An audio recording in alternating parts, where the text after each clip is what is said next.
Sparks Record.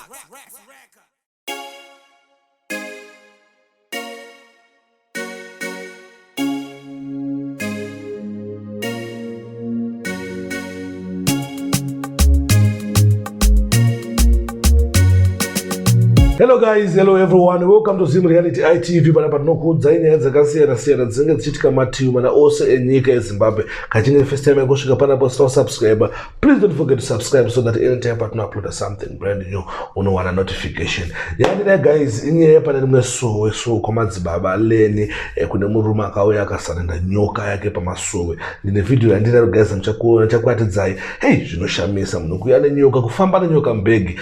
Zvese zvine humbo hwazvo kuti muzvione guys. Mobva makomendawo kuti boy iri chiri kuitika one to them zvakamira sei. Asi before tapinda panyaya yangu guys, you know tine album atikupusha raanode zinyemba rwane cover apo riri pa YouTube. Nowayo screenshot irapo ndo YouTube channel yake wada kuzonzwa more music about anode zinyemba. Please guys, go and check out this album, mad gospel music uchino mukaka wega ndo tinokuigira pa Zim Reality ITV. So guys, nipinde zvangu panyaya yangu yanhasi nova iyo nyaya inotyisa, inyaya inovhundutsa kuti munhu anofamba nenyoka mbegi pakaipa. Oyo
right, ndinofunga mangozvionera muri Zimbabwe kuti zveshuwa anhu acho ane zviwindi, anhu atyisa, anhu akupanduka, anhu apanduka we, zvinotyisa we. Saka pakaipa guys, ngatingwarirei, ngatigare tichinamata always, ngatigare tichinyengetera because vanhu vane zviwindi, vanhu vachifamba ine nyoka yakakura so achiuya nayo zvinoreva kuti zvinhu zvinomira hazvinomira zvakanaka. Tofanira kugara tichinormalize kunamata so that Mwari vanotiitira zvakanaka, Mwari vanongoramba vachiita se vachitiwanira nyasha. So guys, nonyanga ndinayo. Thanks for watching. Thanks for supporting Zim Reality ITV.